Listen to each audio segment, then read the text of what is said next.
Pingam Abdul Aziz, Dinda Alvira Aurelia, Deni Syahrul Fauziah, Lutfi Wulandari. Tolong ke bawah.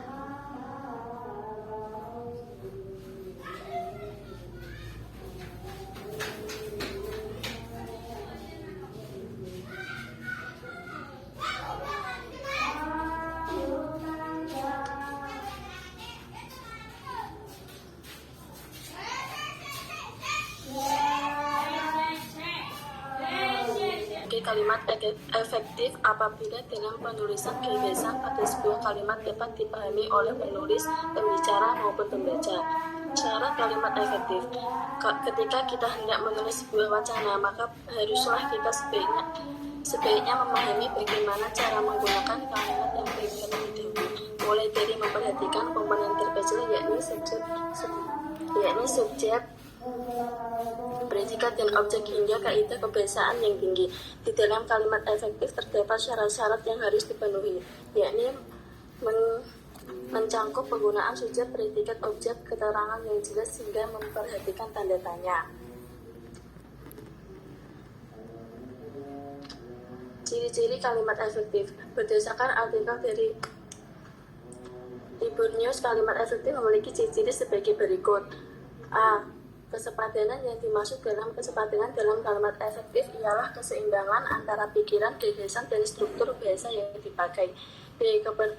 Keparelan adalah kesejajaran bentuk kata yang digunakan dalam kalimat. Hal ini berarti apabila pada bentuk pertama menggunakan ungkapan nominal, maka bentuk kedua dan seterusnya harusnya juga menggunakan bentuk nominal. Begitu pula juga ada kalimat yang pertama menggunakan bentuk verbal, maka yang kedua dan seterusnya juga menggunakan bentuk verbal. C. Kehematan dalam hal ini berarti menghindari penggunaan kata frase atau bentuk lain yang tidak perlu, seperti misalnya menggunakan kata yang bermakna sama sehingga terjadi pengulangan kata yang berlebihan. D. Kecermatan dalam kalimat efektif dimaksudkan sebagai kalimat yang tidak menimbulkan pengertian ganda dan tepat dalam pilihan kata. E. Kepaduan dalam kalimat efektif dimaksud sebagai kepaduan pernyataan dan dalam kalimat itu sehingga informasi yang disampaikan tidak terpecah-pecah. Kelogisan adalah ide yang ada dalam kalimat itu dapat diterima oleh akal dan sesuai dengan ejaan yang berlaku. Syarat penulisan wacana. Wacana merupakan suatu susunan bahasa tertinggi untuk menghasilkan wacana yang baik. Maka diperlukan suatu syarat yang harus terpenuhi. Hal ini dimaksudkan untuk pembaca agar lebih mudah memahami makna dalam wacana. Adapun syarat-syarat penulisan wacana. 1. Kohesi dan koherensi. Dalam penulisannya, wacana harus memiliki kesepaduan antara unsur yang satu dengan unsur yang lain. Kohesi sehingga tercipta suatu makna. Kohesi dalam hal ini berarti ada suatu keterkaitan antara kalimat, antara klausa maupun penjelasan lainnya. Sedangkan koherensi berarti adanya keterkaitan makna. 2. Topik. Wacana haruslah mempunyai topik, sebab wacana sebagai sastra kebahasaan yang tertinggi memiliki suatu ide atau gagasan yang diutarakan melalui tulisan ataupun lisan. Sehingga dalam penulisan wacana memiliki tujuan, maksud tertentu sebagai penyampaian gagasan atau ide kepada pembaca.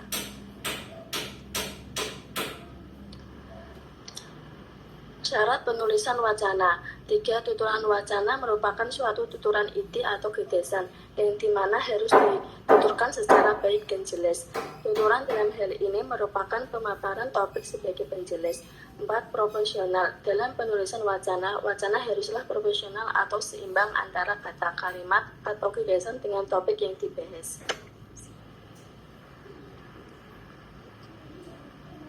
Penggunaan kalimat efektif dalam penulisan wacana.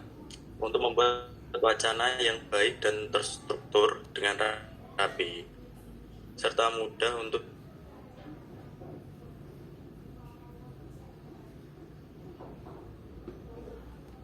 maka disinilah haruslah memenuhi syarat dan kaidah kebahasaan. Seperti contoh, ketika kita ingin membuat sebuah wacana yang baik, maka kita perlu menggunakan kalimat baik dan jelas. Kalimat yang baik dan jelas maknanya. Kita harus mengikuti beberapa syarat yang harus terpenuhi agar tercipta kalimat efektif seperti penggunaan subjek, predikat, objek, dan keterangan tempat, dan lain-lain. Selain itu, kita juga perlu memahami keterkaitan antara kalimat yang satu dengan kalimat yang lain.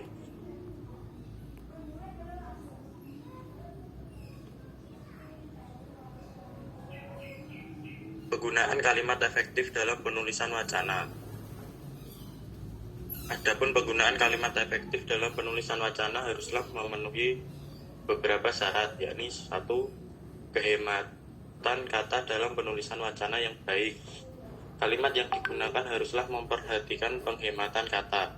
Hal ini bertujuan agar pembaca mudah memahami isi wacana, sehingga kalimatnya tidak bertele-tele.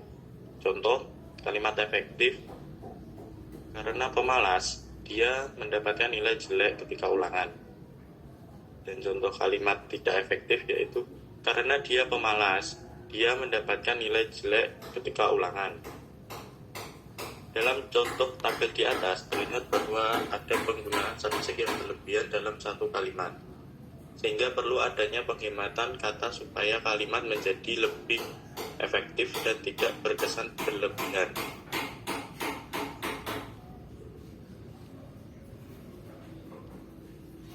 Dua, terdapat kata yang bermakna sama dalam satu kalimat. Contoh kalimat efektif: sejak pagi dia belum sarapan. Kalimat tidak efektif: sejak dari pagi dia belum sarapan. Kata sejak dan dari merupakan sinonim, sehingga untuk merubahnya menjadi kalimat efektif perlu memilih salah satu saja.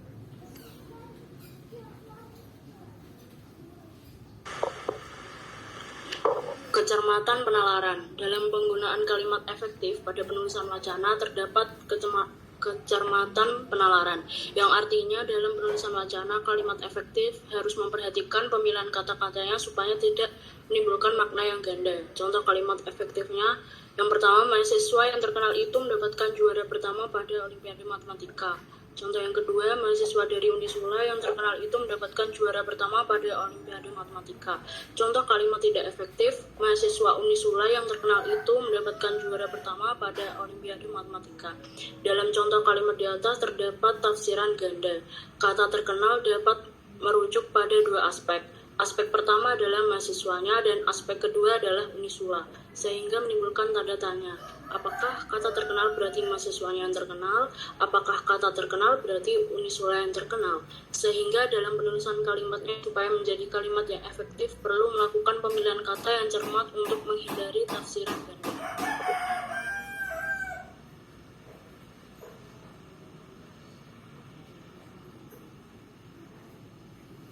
Yang keempat, kelogisan bahasa. Dalam kalimat efektif, kelogisan bahasa merupakan salah satu aspek penting, yang artinya pokok atau ide pada kalimat efektif dapat diterima oleh akal dan penulisannya sesuai dengan ejaan yang berlaku. Contoh, waktu dan tempat kami persilahkan. Contoh kalimat di atas merupakan contoh kalimat yang tidak logis, sehingga kita perlu merubahnya agar menjadi kalimat yang efektif.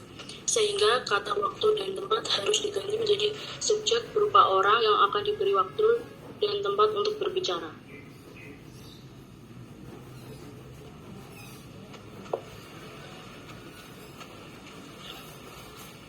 Maka kesimpulan kalimat efektif merupakan rentetan kata yang digabung menjadi satu kesatuan sehingga tercipta sebagai kalimat yang telah memenuhi kaidah kebahasaan dan syarat tertentu. Suatu kalimat dapat dikatakan efektif apabila dalam kalimat itu sendiri mudah untuk dipahami bagi pembaca ataupun pendengar yang mendengar pembacaan kalimatnya.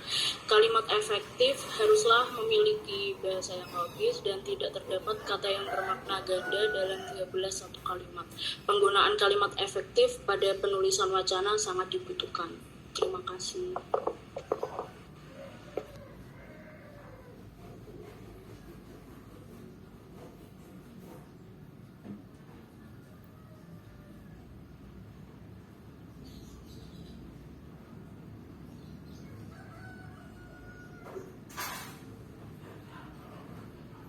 Ya, kali ini memasuki sesi pertanyaannya. Untuk sesi pertanyaan ini kami hanya menampung 1 pertanyaan bagi kelompok penanya dan 3 pertanyaan untuk teman-teman. Bagi yang ingin bertanya silakan on audio, on cam, atau bisa chat di kolom komentar. Baik, sesi pertanyaan dimulai dari sekarang. Saya mau bertanya, apakah kalimat efektif harus baku? Ya, terima kasih. Baik, terima kasih Mbak Denisha.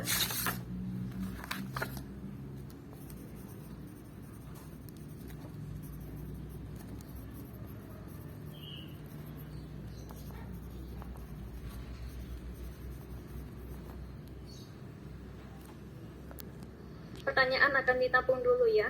Untuk teman-teman yang ingin bertanya, silahkan.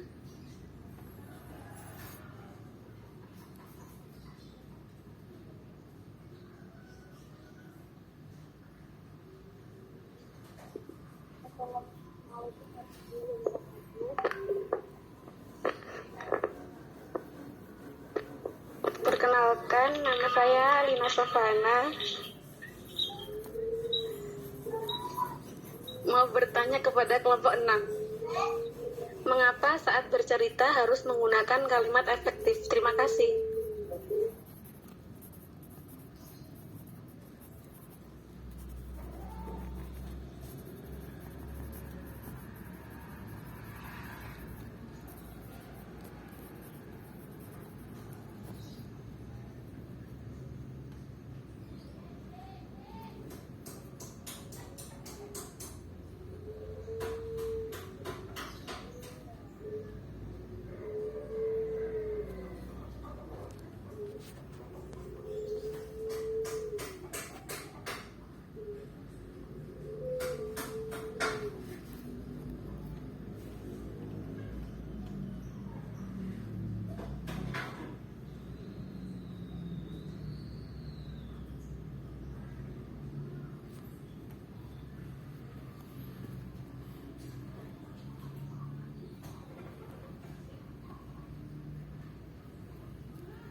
Ya, di sini saya akan menjawab pertanyaan dari Mbak Denisha ya. Tadi pertanyaannya, apakah kalimat efektif itu harus baku? Di dalam kalimat efektif itu adalah ada salah satu syarat, yakni kebenaran, yang dimana dalam penulisannya itu ejaannya harus benar. Jadi apakah kalimat efektif itu harus baku? Memang harus baku. Karena apa? Nanti kalimat efektif itu pada tujuan akhirnya diharapkan tulisannya itu dimengerti oleh siapapun pembaca maupun itu pendengar. Dan juga biasanya yang digunakan dalam kalimat efektif itu adalah di makalah-makalah penelitian. proposal, lalu juga ada yang namanya skripsi. Jadi dalam penulisan kalimat efektif itu harus menggunakan penggunaan kata yang baku. Bagaimana Mbak Denisha, apa bisa dimengerti? Iya, bisa dimengerti. Baik, terima kasih.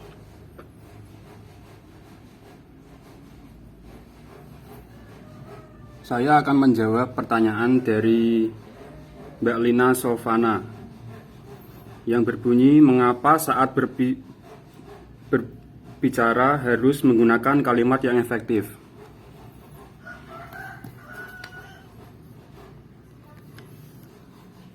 Jawabannya adalah karena kalimat efektif itu kalimat yang jelas dan baik dan mudah dipahami orang lain secara tepat. Kalimat efektif harus digunakan untuk mengungkapkan gagasan, maksud, atau informasi kepada orang lain secara lugas sehingga gagasan itu dipahami secara sama oleh pembaca atau pendengar. Gimana Mbak Lina? Apakah jawaban bisa dimengerti? Iya, bisa. Baik, terima kasih.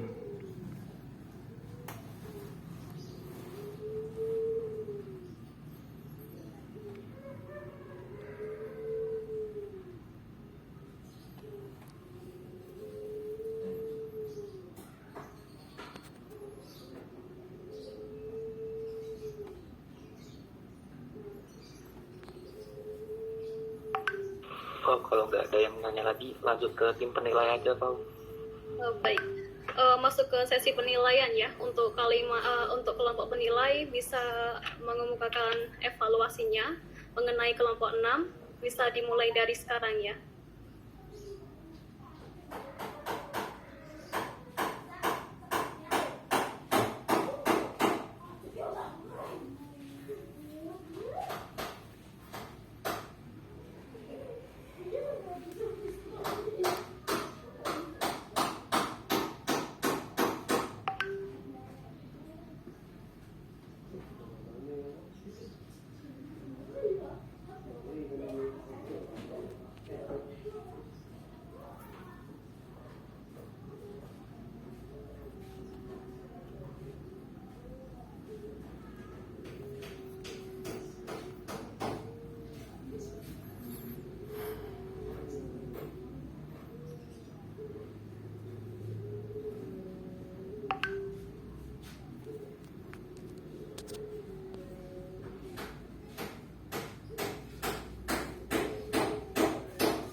Untuk kelompok penilai, silahkan.